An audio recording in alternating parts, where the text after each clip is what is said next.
excitement about it. Okay, so what I'm going to be talking about now is the 2024 Didymos campaign.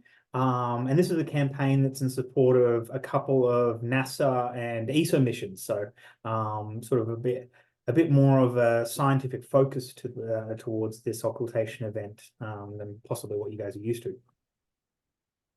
So the two asteroid, well, technically the asteroid that we're looking at is 65803 Didymos, and we might be able to see its satellite Dimorphos. So we've been talking a little bit about satellites of asteroids, and this one's a particularly different asteroid than what you guys normally are used to. So this is what's called a near-Earth asteroid, an NEA. Consequently, it's got a lot of challenges, let's call it that, associated with it, rather than the main belt of the Trojan asteroids.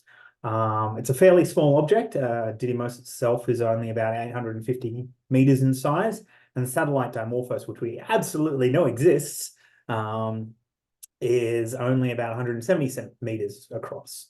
Now, the cool thing about this is these are near-Earth objects. They're pretty nifty in their own right, but these were actually the target of the DART mission, the Double Asteroid Redirect mission, and a couple of the ESA missions to follow that up as well. So let's have a little bit of a look about these. So this is the DART mission.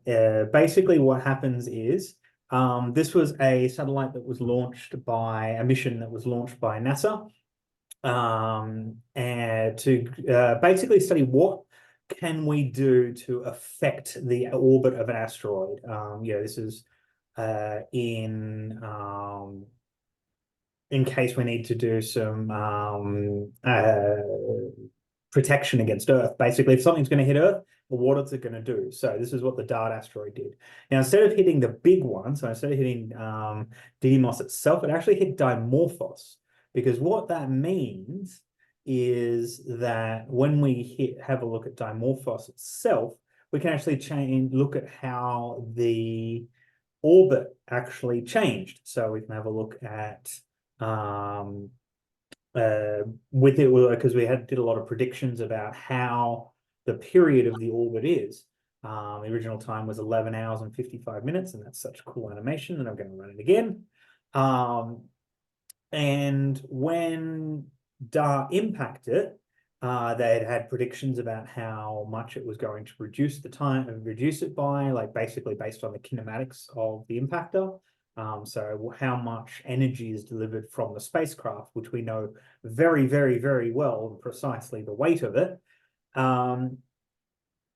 what effect it's going to have on the orbit.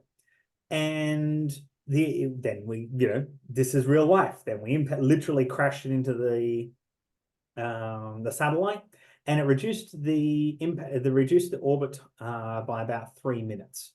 And that's actually a little bit more than we predicted. So there's some cool stuff going on there that's still in progress, because this only happened a little over 18 months ago, only not even. And it was followed by Lycia Cube, which is a small sat. You may have heard of the Cube satellites that are being produced these days. These are sort of fairly small and comparatively cheap CubeSats, which get basically launched at the same time as the main mission. It cost fairly small fractions of it, which are always funny, sort of the budgets of mission-based work versus amateur-based work, and so comparatively cheap. And this was able to, again, sort of do some preliminary follow-up on the DART mission. But what we want is a little bit more detailed follow-up. So then we've got what's called the Hera mission.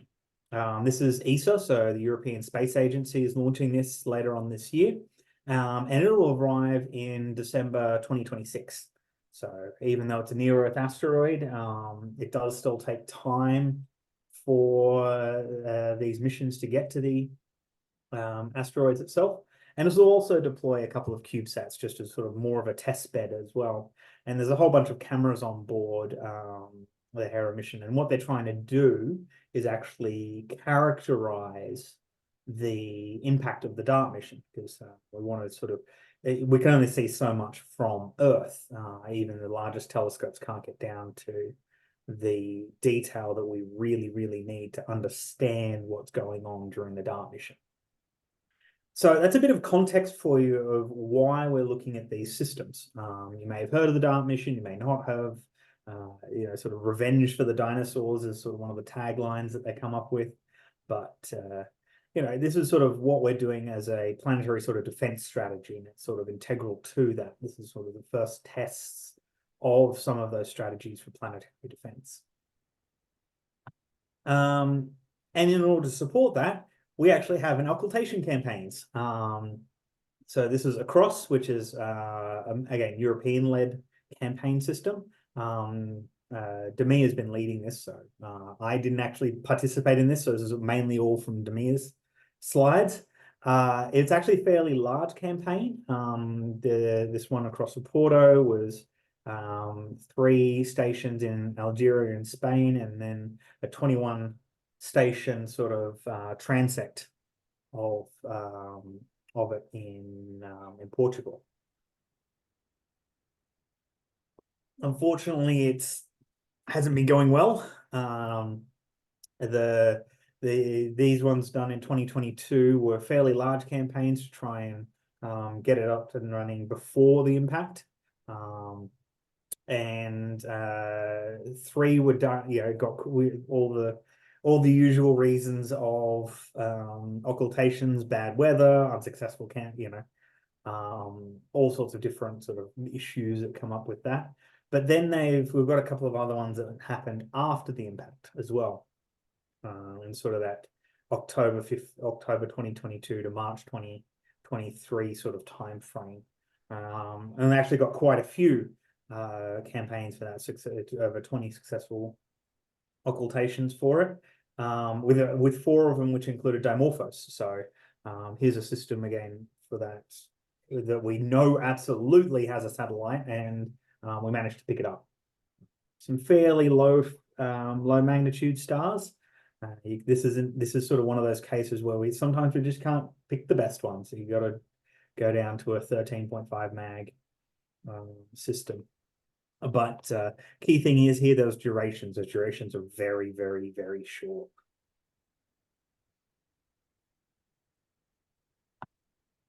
So again, some of the limitations of this is sort of one of the ones that was done in November 2022 in the USA, that they managed to get a couple of cords of Didymos, and actually at the same time managed to get one of Dimorphos as well, which is kind of cool when you can get that sort of information. There's some issues as to dispersion of the initial orbital solution. The better we can know the orbit of this, the better we can predict the occultation, obviously. And one of the issues with these near Earth objects is they're just really, really short durations. I mean, they're down to 0.07 seconds and 0.021 seconds. So it's really hard because these are really fast. So we need obviously fast cameras and very, very accurate timing and all that sort of stuff. There's very few events involving those bright stars, so anything greater than about 12 mag, but that's always an issue with this when you're looking at it for a very particular object that you're interested in, rather than whatever happens to be going overhead that night. Okay, I'll get the occultation for that. And of course, this is all with mobile stations, so these are usually along the same lines as the Lucy campaigns, which Mark Bowie's been running very successfully in the US. The sort of very large scale, 20 plus mobile telescopes with very fast cameras and very accurate GPSs. And of course, we have the fun of non-homogeneous distribution of observers across the globe, because you might have the most wonderful star occultation event for this, but it happens to be going over Southeast Asia, or somewhere in the middle of the tropics, or it's over the middle of somewhere else. So it's always a bit of an issue for that. And then accounting for topography. So sometimes it might be going over a mountain system. Of course, we've got the issues associated with that, basically being on slopes and trying to sort that out.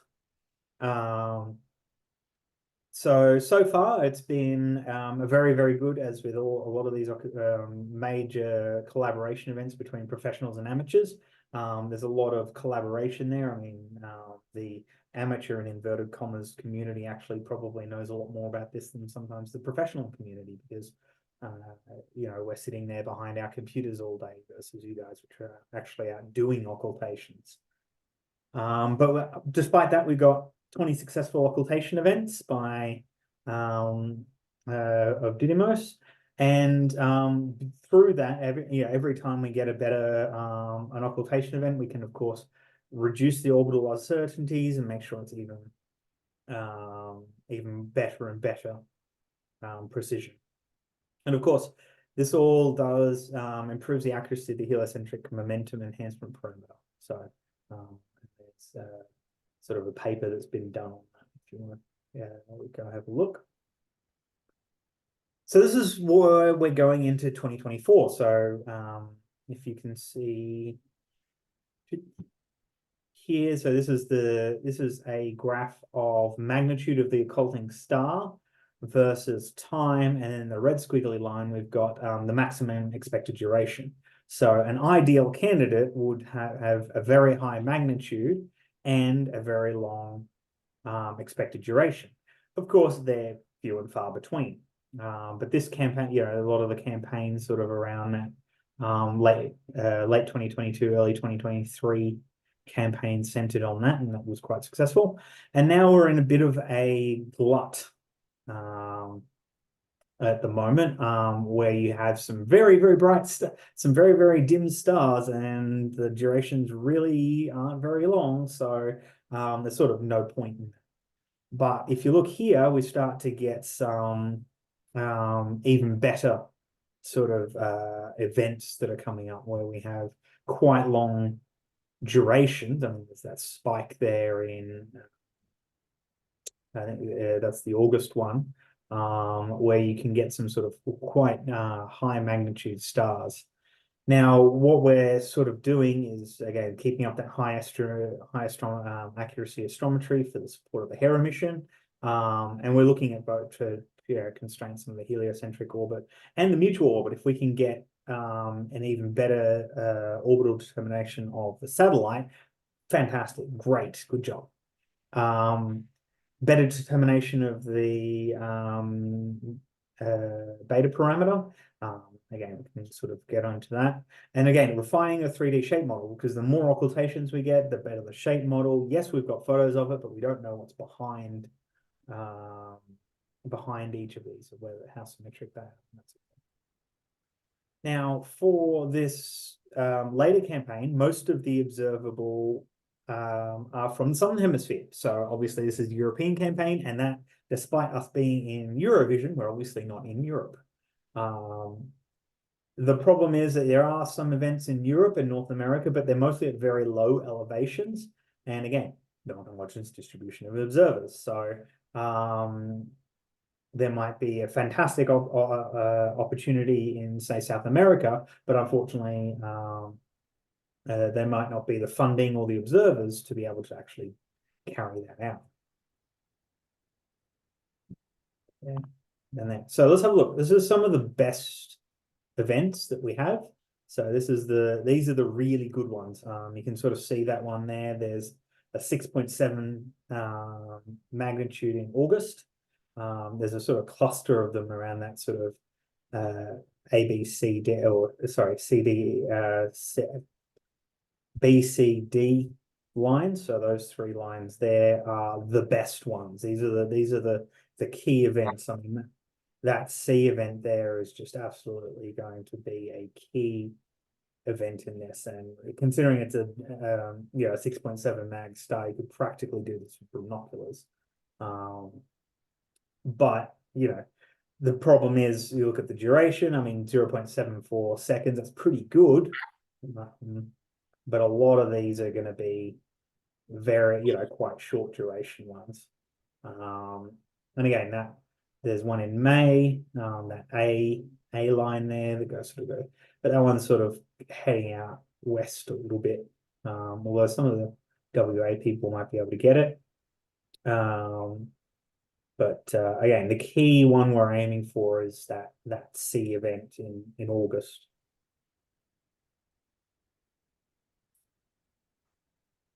And there's quite a good mag drop. There's this duration, all that sort of fun things. So then we've got some good events. So these are events that are doable. They're sort of, the duration isn't particularly great. I mean, you're talking, several milliseconds there, and the star's Gmag isn't fantastic. But if you want to, the E event, so that's the one May 5th, so 5/5, will actually go over New Zealand. So if the New Zealand guys want to get involved in this, they can go down to the lovely area of right down the south of New Zealand and have a go. And then that sort of F1 there that could be a possibility, but again, you're going to need quite a fast camera for this, and a big telescope because it's only 12 mag. Well, largish telescope because it's only 12th mag. And then we've got the challenge. So this is for you really, really keen people. It's again Northern Australia, so it might be a bit difficult to get to. It's a little bit it's in July, so it's before the main August campaign. But the problem is that max duration of 0.09 seconds. It's a real challenging duration. But if you would like to go for that one, that would be very good because they're all useful, because if we can constrain a lot of the orbits, we can get the orbit fits down even nicer, and that's great. So what do we need? What sort of gear requirements are we looking at for this campaign? For a start, they need to be mobile. If you're off the path by even like 500 meters, I mean, this is only an 800-meter object, it's really, you're not mobile, and you might be required to sort of move because of weather or something like that. So we're really looking for the sort of portable, mobile occultation event campaign sort of style. As we've already seen today, we've had a very good presentation on the timing requirements. It's absolutely, with these such quick occultations, absolutely GPS timing accuracy must be very, it must be reliable. First solution is cameras with integrated GPS is by far the best option. Time boxes, external GPS antennas, and practice. So basically what we're expecting is that if you are involved in this campaign, that you know your equipment, that you know you can get the timing accuracy that's needed. And you can use a synchronization of your computer clock, but given that these are 0.0 anywhere from, even the best is 0.074 of a second, that's going to be absolutely critical for that timing. For the bright events, some small aperture telescopes could be used. So the main August event, again, that's a 6.7 mag.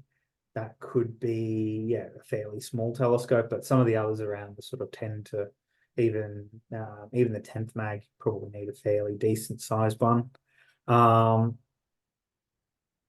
Apparently the suggested frequency is at least 33 hertz. But again, you're going to have to do tests. That's, this is not sort of something that, generally, if those of you have been on Mark Bowie's sort of mobile ones, you set up, you do a test night from the location to make sure you can get on field, to make sure you can capture the star. all sorts of testing with your equipment to make sure that when the time comes, your equipment and your abilities are not the limiting factor. I mean, there's nothing we can do about the weather, but if if we can sort of try and limit and give ourselves the best possibilities for success, that's what we're aiming for. So plan of action, basically I've got a QR code there if anyone wants to use that. I've also got a document, so sort of outlining a lot of this. And after we go to the questions, I can drop that into the Zoom chat and have people distributed that. And that goes through a lot of what I've said, gives you the links to coordinate, because one of the key things of this is it's no point getting 20 observers along the center line. We need a spread of people, basically, with assigned chords and things like that. So, and here's one of the interesting things: the May events and the June 5th, like those sort of earlier events, are actually critical for the August events, because if we can do sort of these earlier events, then again we can constrain the path of the occultation even better and better and better. And these are the last sort of opportunities for Hera before it reaches Didymos. So this is sort of a great way for the Australian community to support sort of another space mission. I mean, we've had a couple of the really good campaigns with the Lucy mission, and this is sort of another time where we can branch out and support not just the Americans, but the Europeans as well. So again, there's that QR code. Now, here's a key thing. Each observer from each institution is considered a co-author, and you'll be invited to be a co-author on the scientific paper. So that's a little sort of carrot dangling in front of you. We ask that, of course, you communicate your results to us, but not post them on social media until it all gets released and that sort of thing. Of course, it's all secret squirrel stuff, but this is a great opportunity for anybody who has ever wanted to or has been involved in the past in this to get onto a scientific paper, look at the process and be acknowledged for it. So with that, I think that's getting close to it. I left plenty of time for questions, so I'll leave it open for some questions. Hi, Timothy. It's Renato. Hi, how you going? Yeah, not too bad. Yes, I've worked with Mark Bowie. Yeah. Yeah. And we used about 200 milliseconds at 300 gain on the QHY cameras. Yeah. For 11 magnitude and 12 magnitude stars. Mm-hmm. So how do you think that you can achieve 2 millisecond exposures on a 10 magnitude star? It's very unlikely that we can actually get any signal. Yeah, I'm going to defer, like if you want to pass that on to Demir. That's not really my area of expertise. So I actually don't know the answer to that. So but definitely Demir would have an answer to that one. I mean, we may not be able to do it. That's the thing. Some of these just may not be Tony, when will more accurate part? Yeah, so I'm going to say for you to pass that on to Demir if you've got that. So can you hear me, Tim? Yes. Cool. This is I've moved to a different computer than I was on earlier in the day, and I didn't know whether the microphone is working. I'm actually in my observatory at the moment. So Renato and I are partners in crime in a little bit of research we were doing on a high cadence rates for lunar occultations, on brighter lunar occultations. We're both using now QHY 174 GPS cameras, and with this telescope, which is a 14-inch SCT with hyperstar, and Renato's using an 11.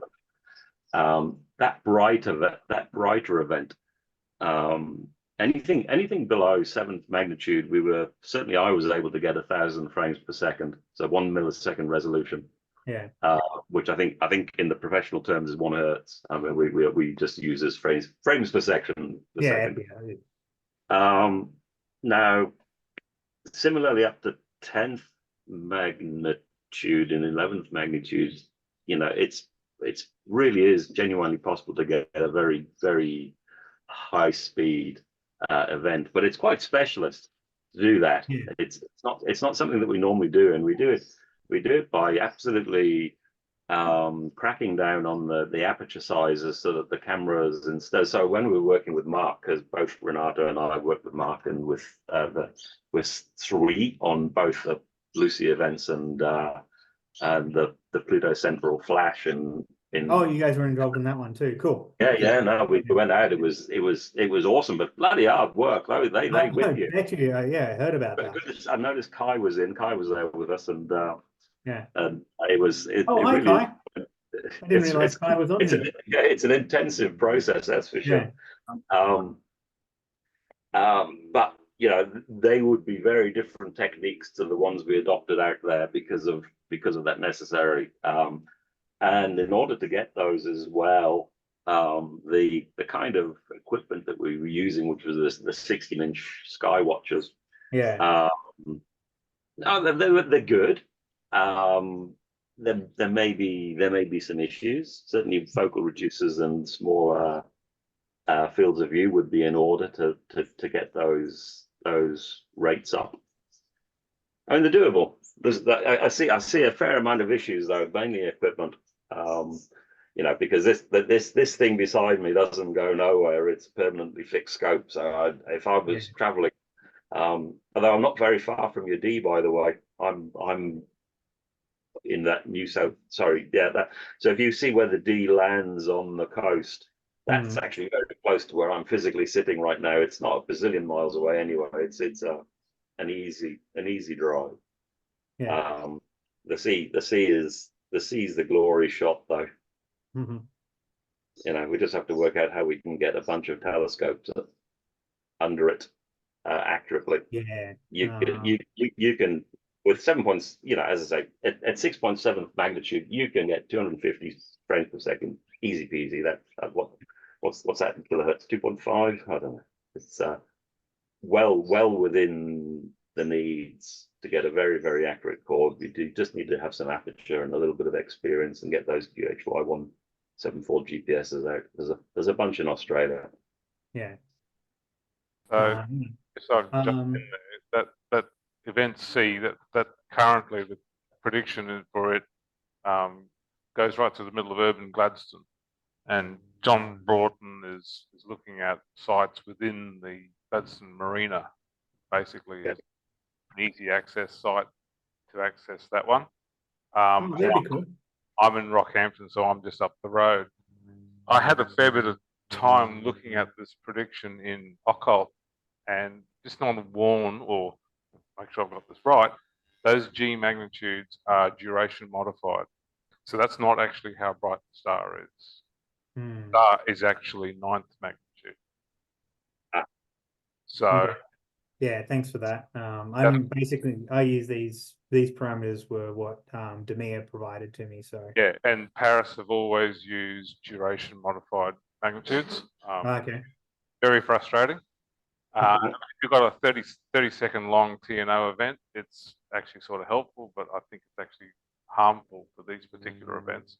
But yeah, I'll certainly be having a go at this. I'm just not sure what optics are going to be needed. A question for Tim. Yeah. And this sort of comes into what Jonathan's talking about there, is time resolution absolutely everything? You want to go as fast as possible, because a 0.74 second event is still a good true. frames at 25 hertz. Yeah. I think again that might be an answer for Demia. You know, it's sort of I think the main point that she wanted to make was that that was sort of to hammer home how quick these are compared to sort of the main belt ones, or even the Trojan ones, which are like 2-second events and things like that. But being an NEA, this is just absolutely, you know, very, very quick occultation events. And the other question I had was, post-impact, I noticed that Didymos pair occultation Yeah, US was post-impact. that's correct. What is the state of the mutual ephemeris for the two objects at this point in time? Like, the only predictions I've seen have been for Didymos itself. Have we really got any idea about where Dimorphos will be? I think the professional groups, yes. I'm not sure if they've released that yet. I'd have to have a look at the literature. Yeah, and whether, because we just had LPSC, which I didn't go to, unfortunately. Although they may not have released it there, because that's the American one. Because the paper is probably still under review, given that it was only done sort of last year. And so how good are, I mean, they've sort of released that approximately 30-minute, 33-minute sort of reduction in the orbital period. So they got that from somewhere, but that may still be preliminary. And the scientist in me says, I don't want to say anything until the peer review is out. I guess where it comes from is, Yeah. if we've got a limited number of scopes to deploy in Gladstone, Yeah. are we going to concentrate on Didymos, or are we going to divert some hardware to try and land Dimorphos and get a two-body solution? I think it will depend upon the planning wise. Again, I will defer to Demir. But I think it'd be really cool to get Dimorphos, and if we've got that sort of the calculations down by then, I mean, we could make this decision a week before the occultation, because they're not very far apart. It's only less than a kilometer or so. But yeah, exactly. So I mean, if we've got 20 scopes, of course we'd run it all the way across and try and get both. But if we've only got a handful, yeah, we might have 4. So and the problem is, if we don't know which side it's going to be on, we might sort of 2 in the middle and then 1 either side to try and get Dimorphos, which would be really cool, just to get another spot on that sort of event tracker. But that's good to know that you guys are sort of planning it out of Gladstone, because that could be if you guys are sort of doing that, I might come up and help coordinate and maybe add another scope or something like that. I got to see what. Can I jump in and make a number of comments and observations about this, because I was heavily involved with the series of events last year, whenever it was, mainly observed from the US, but there's the European 1 or 2 events. So I've got a couple of notes here. In terms of telescope size and equipment, the observations made in the US, and I think the majority of those in Europe, were telescope apertures the order of 20 centimeters using video. So that's, you don't have to have huge telescopes or gee whiz equipment. It's making the observation is, detecting an occultation is the most important bit.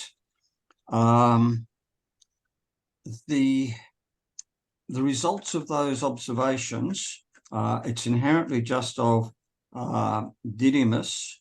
We had detections of Dimorphos in 2 or 3 events, but Didymos, and it's the my understanding, it's about the long-term effect of the impact onto Dimorphos into the movement of the whole system. And it's Didymos is the thing we can measure. Dimorphos has its own problems because of its small size. Fresnel diffraction is a really serious issue with Dimorphos, and I mean really serious. We had one of the light curves, I think, with it didn't appear to cross over the asteroid, but it was affected because of Fresnel diffraction. So any analysis Fresnel diffraction is critical. I think really critical bit is having topocentric paths. Now, Tim, do you know if the predictions you're generating have been corrected for side elevations? Because that is really critical. Yeah, Demia did mention that. I think she said it was still a work in progress. Well, on that score, anyone that uses a cult, that was used for all the observations last time. And highly reliable. It has the topocentric prediction capabilities built in as standard and routine on doing that. What sort of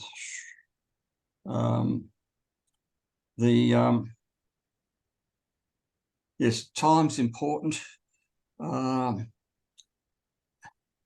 coordination, I mean, a cult will generate prediction lines at any specified distance across the path. So the way it was organized in the US, and it's facilitated in a cult, is you can say, generate the topocentric path and also paths at, say, 50 meter or 100 meter or whatever separation you want on either side, with each of those lines being corrected for topocentric elevations so that you can accurately position people relative to each other, even if they're 50 or 100 kilometers away along the path.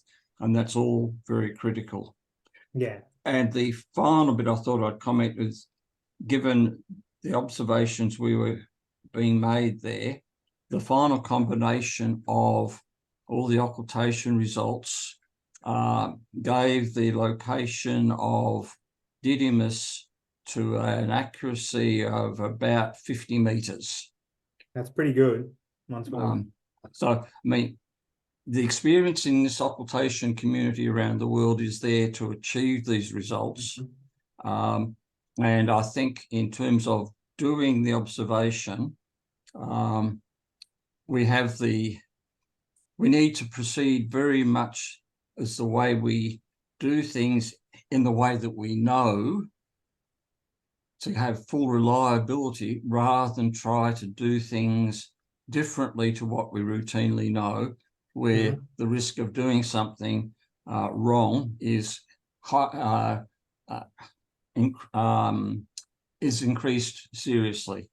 And the final bit is I trust that the mechanisms for reporting the astrometry to horizons in particular is well in place, using the best possible reductions. I know with the Didymos events, the ACROSS team still haven't got the astrometry solution quite right at the high precision required.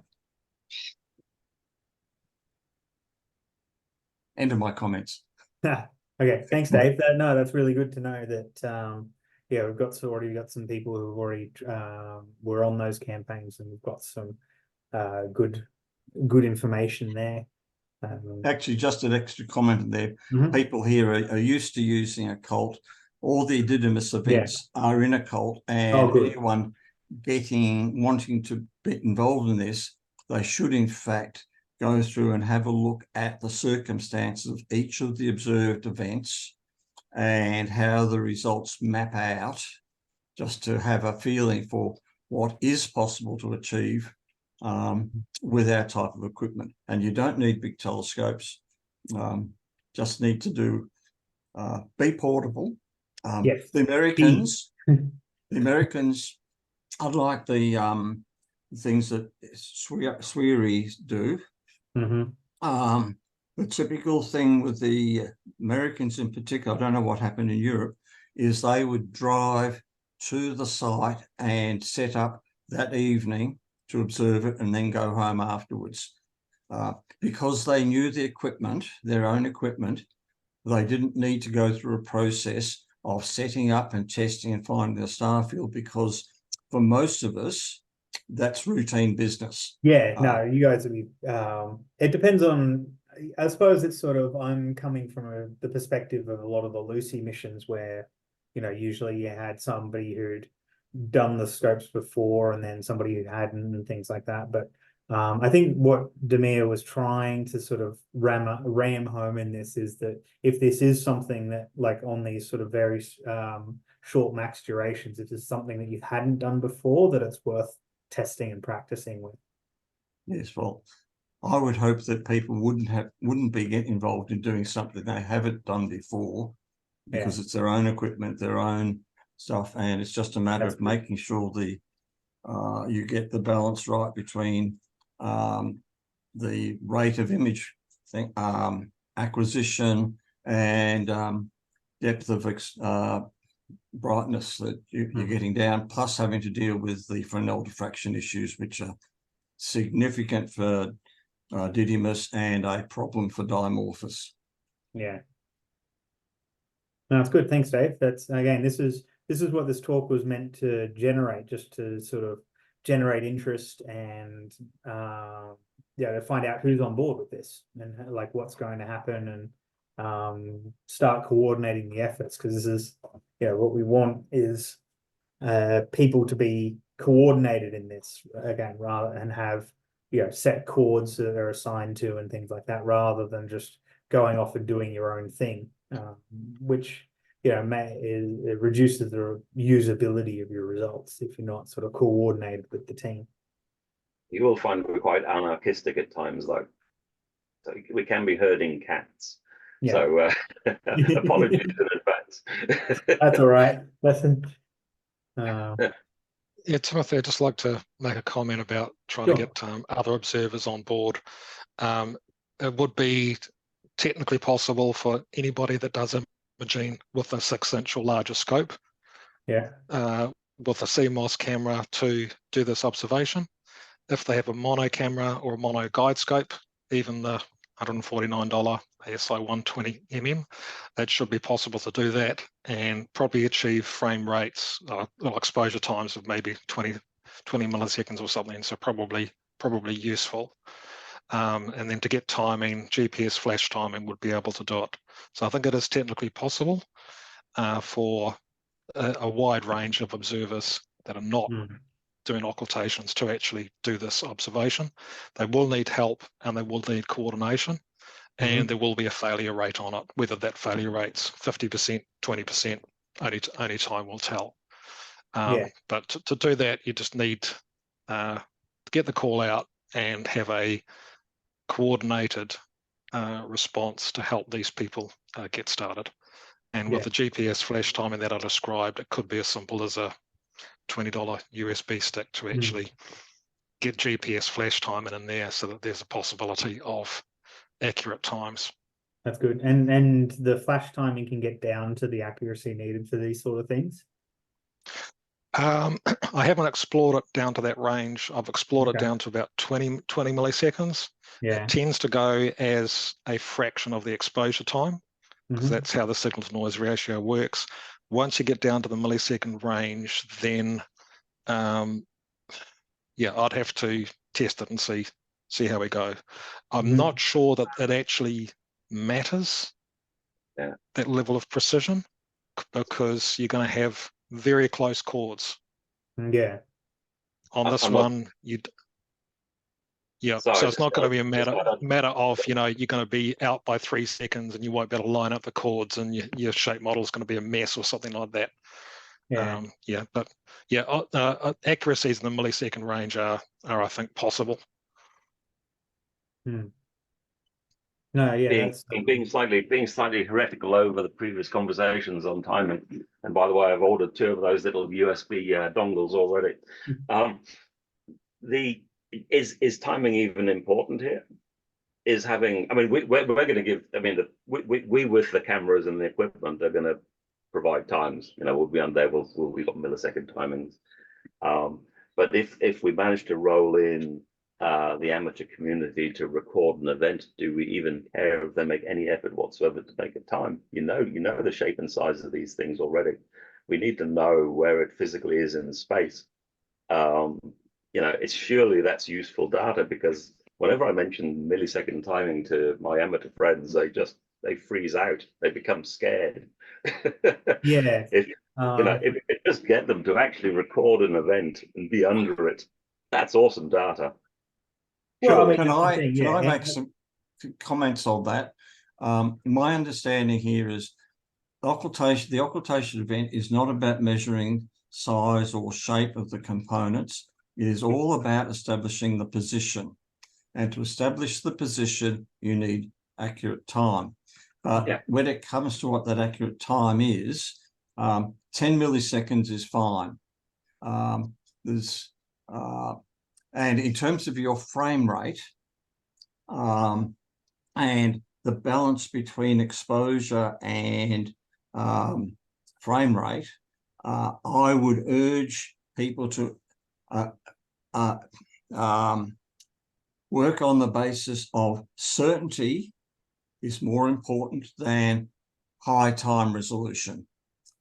You need to, if you have a really high time resolution, but a really crappy light curve, your observation can be thrown in the bin. Whereas a very nice light curve with a resolution, time resolution not so good, is still highly valuable. Certainty is more important than high time resolution, in my view. The other issue I mentioned to Tim, with the previous round of things, we were in a position where we would be reporting the astrometry to JPL Horizons for them to update their orbit between 24 to 48 hours after an event. And after every event, the orbit was updated. So we had, for each event, the most accurate orbit available. It got screwed up with the first event, involved a star with a large RUWE, and the position of the star was out, and it was fortunate that they could, the second group of people made allowance for that and detected it. I just hope that what ACROSS does there makes sure that the astrometry is very quickly established and reported, and the orbit's updated and available to everyone for whatever. Yeah, no, I think, and that just ties into the sort of value of doing the earlier events, so that we can ensure as high a success as possible for the August events. But you do need to factor in that at the precision you're working, issues with the Gaia accuracy can become an issue in themselves. I'm just thinking. So, yeah, no, Gaia DR3 would have been out then. So yes, we were using EDR3, which is the same as DR3 for the astrometry. But you've got the RUWE factor thrown in. I assume you're familiar with that. Not off the top of my head. I mainly work in N-body simulation, so I'm actually not that much of an observer. But right, the RUWE, it's I look at it as it's a measure of how reliable the uncertainty measures are. Oh, okay. Yeah. And it's not a value which has numerical significance. Other than if it's large, then you got to worry about whether the position is accurate. But by being successful with one event doesn't mean you'll be successful the next event because of potential issues with the accuracy of Gaia.